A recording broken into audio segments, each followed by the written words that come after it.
ओम शांति। आदरणीय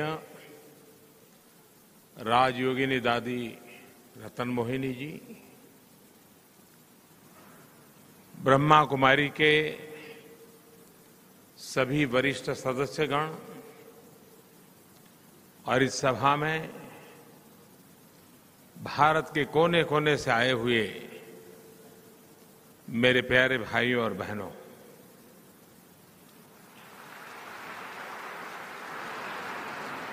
ये मेरा सौभाग्य रहा है। मुझे कई बार आपके बीच आने का अवसर मिलता है। मैं जब भी यहां आता हूं, आपके बीच आता हूं, तो मुझे हमेशा एक आध्यात्मिक अनुभूति होती है।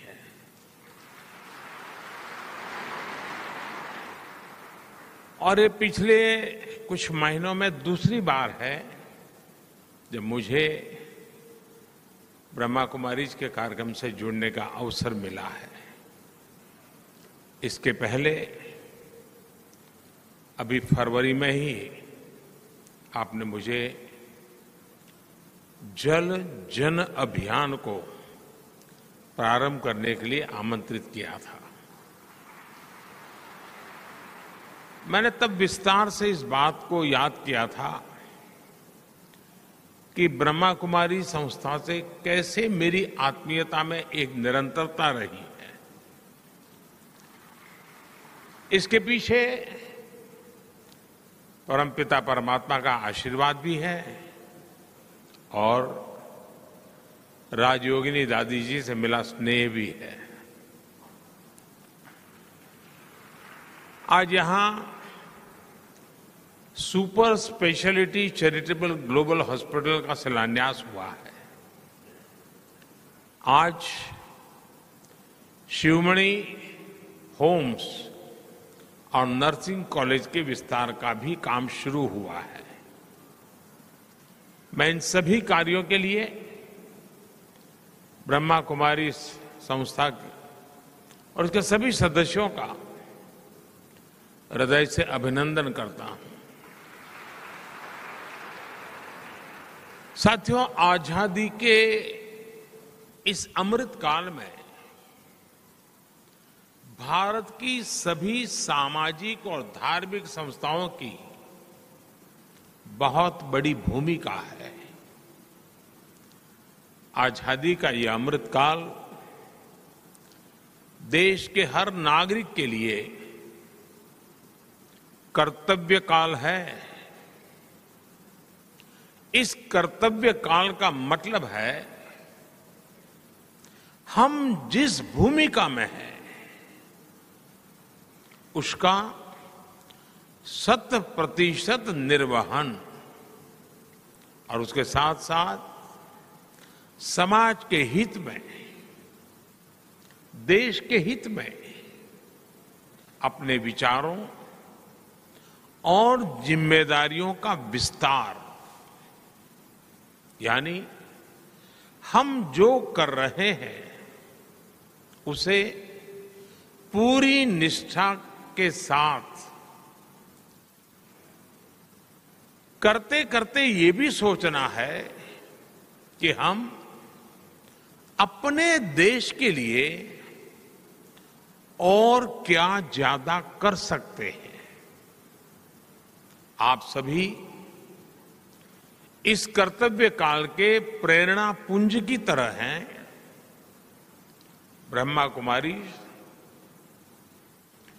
एक आध्यात्मिक संस्था के तौर पर समाज में नैतिक मूल्यों को मजबूत करने के लिए काम करती है, लेकिन साथ ही आप समाज सेवा से लेकर साइंस, एजुकेशन को प्रमोट करने, सोशल अवेयरनेस बढ़ाने के लिए भी पूरी तरह समर्पित है।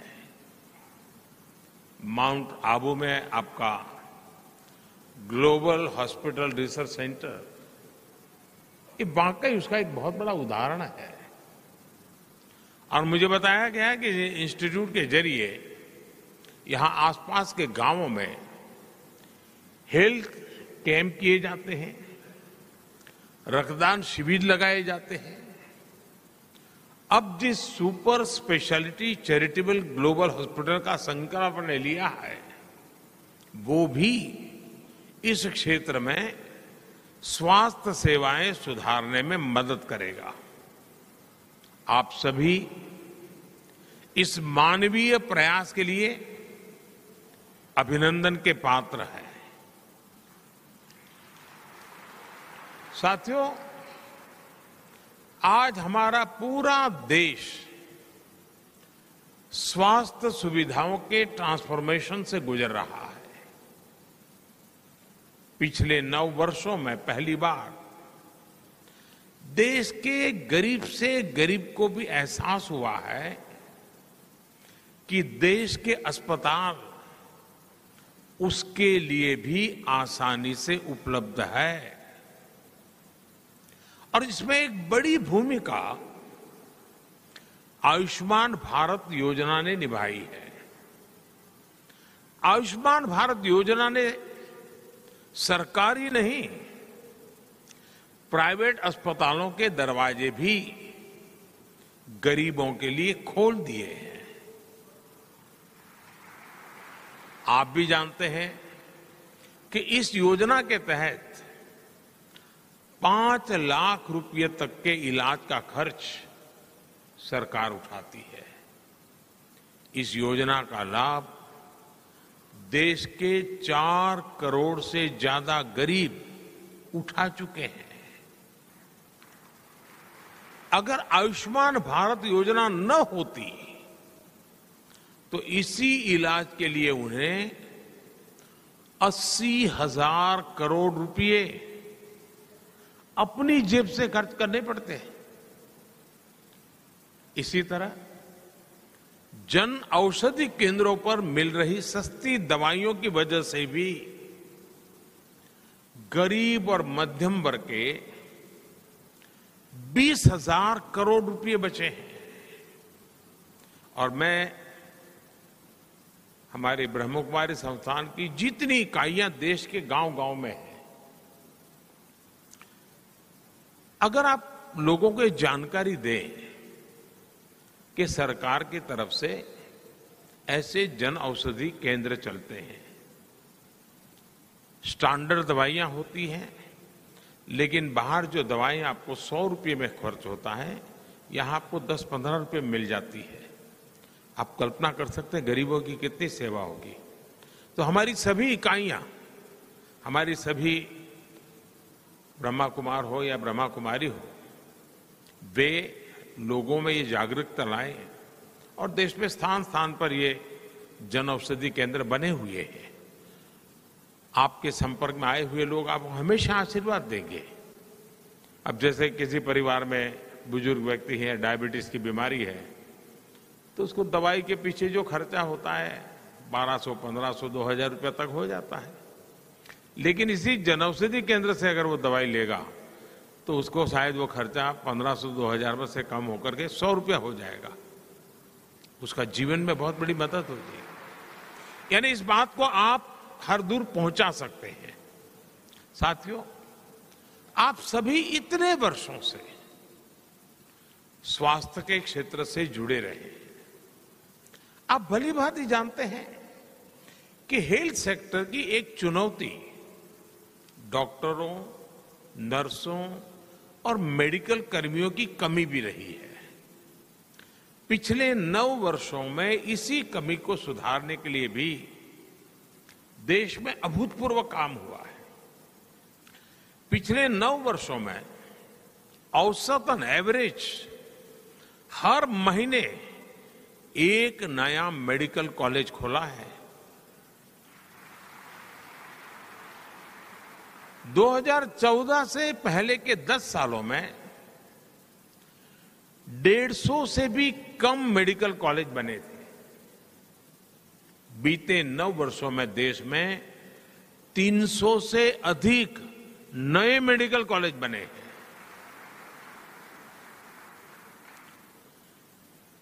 2014 से पहले हमारे पूरे देश में एमबीबीएस की 50,000 के आसपास सीटें थी। 50,000 स्टूडेंट्स के लिए जगह थी। आज देश में एमबीबीएस की सीटें 1 लाख से भी ज्यादा हो गई हैं। 2014 के पहले पीजी की भी 30,000 के आसपास ही सीटें थी। अब पीजी सीटों की संख्या भी बढ़कर 65,000 से ज्यादा हो गई है। जब इरादा नेक हो, समाज की सेवा का भाव हो, तो ऐसे ही संकल्प लिए जाते हैं और संकल्प सिद्ध भी किए जाते हैं।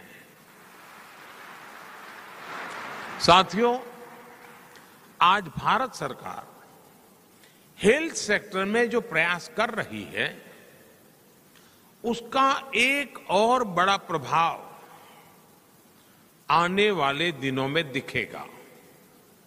देश में जितने डॉक्टर आजादी के बाद 7 दशकों में बने, उतने ही डॉक्टर अगले 1 दशक में बन जाएंगे। और हमारा फोकस सिर्फ मेडिकल कॉलेज या डॉक्टर तक सीमित नहीं है। आज ही यहां नर्सिंग कॉलेज के विस्तार का काम शुरू हुआ है। भारत सरकार भी नर्सिंग के क्षेत्र में भी युवाओं को नए अवसर दे रही है। हाल में ही सरकार ने देश में 150 से अधिक नए नर्सिंग कॉलेज को स्वीकृति दी है। इस अभियान के तहत यहां राजस्थान में भी 20 से ज्यादा नए नर्सिंग कॉलेज बनेंगे। इसका लाभ निश्चित तौर पर आपके super speciality charitable global hospital को भी होने वाला है।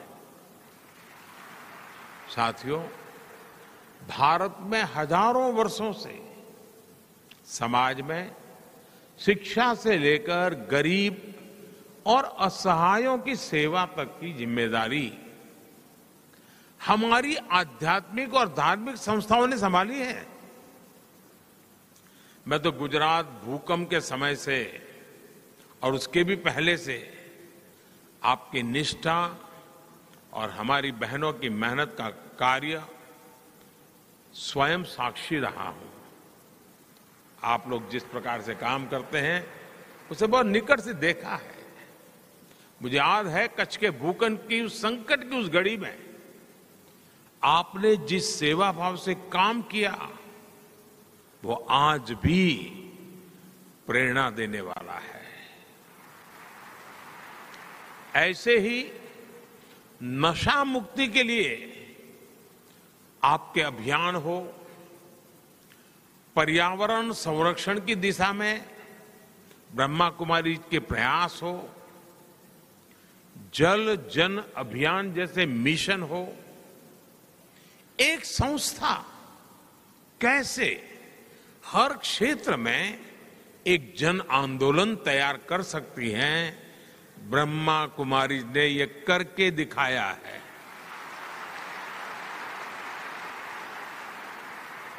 विशेष रूप से मैं जब भी आपके बीच आया हूं, मैंने देश के लिए आपसे जो अपेक्षाएं की हैं, उन्हें पूरा करने में आपने कभी भी कोई कमी नहीं छोड़ी है। आपने जिस तरह देश भर के आजादी के अमृत महोत्सव से जुड़े कार्यक्रम आयोजित किए, जब आपने पूरी दुनिया में योग शिविरों का आयोजन किया, जब दीदी जानकी जी स्वच्छ भारत अभियान की ब्रांड एम्बेसडर बनी, जब सभी बहनों ने स्वच्छ भारत की कमान संभाल ली, तो इससे कितने ही लोगों को देश के लिए काम करने की प्रेरणा मिली है। आपके ऐसे कार्यों ने ब्रह्मा कुमारी में मेरे विश्वास को और भी कई गुना कर दिया है। लेकिन आप जानते हैं कि जब विश्वास बढ़ता है तो अपेक्षाएं भी बढ़ती हैं, और इसलिए स्वाभाविक है कि आपके प्रति मेरी भी अपेक्षाएं जरा ज्यादा बढ़ गई हैं। आज भारत श्री अन्न यानी मिलेट्स को लेकर एक वैश्विक आंदोलन को आगे बढ़ा रहा है। आज देश में हम प्राकृतिक खेती जैसे अभियानों को आगे बढ़ा रहे हैं। हमें हमारी नदियों को स्वच्छ बनाना है, हमें भूजल का संरक्षण करना है। ये सारे विषय ऐसे हैं जो कहीं न कहीं हमारी हजारों वर्ष पुरानी संस्कृति और परंपराओं से जुड़ते हैं। इसलिए इन प्रयासों में आपका जितना ज्यादा सहयोग मिलेगा, उतनी ही देश की सेवा और अधिक व्यापक होगी। मुझे आशा है राष्ट्र निर्माण से जुड़े नए विषयों को ब्रह्मा कुमारीज इनोवेटिव तरीके से आगे बढ़ाएगी। एक विकसित भारत के निर्माण के जरिए हम विश्व के लिए सर्वे भवन्तु सुखिनः के मंत्र को साक्षात करेंगे। और आप जानते हैं, अभी यहां G20 समिट की बात हुई। हम G20 समिट में भी दुनिया के सामने, दुनिया जब विमेन डेवलपमेंट की बात करती है, हम G20 में दुनिया के सामने विमेन लेड डेवलपमेंट की तरफ ले जा रहे हैं। महिलाओं की अगुवाई में विकास, उस दिशा में हम काम कर रहे हैं। मुझे पूरा विश्वास है कि आप सबके एक बहुत ही उम्दा संगठन, व्यापक रूप से फैला हुआ संगठन देश की इन प्राथमिकताओं के साथ जुड़ करके नई शक्ति और सामर्थ्य के साथ अपना विस्तार भी करेंगे और राष्ट्र का विकास भी करेंगे। इसी कामना के साथ आप सभी को मैं बहुत बहुत धन्यवाद देता हूं, और मुझे आपने यहां बुलाया, निमंत्रण दिया। मैं हमेशा कोशिश करता हूं जितना समय निकाल सकूं आपके बीच आऊं, क्योंकि यहां मैं आता हूं तो कुछ लेकर के जाता हूं।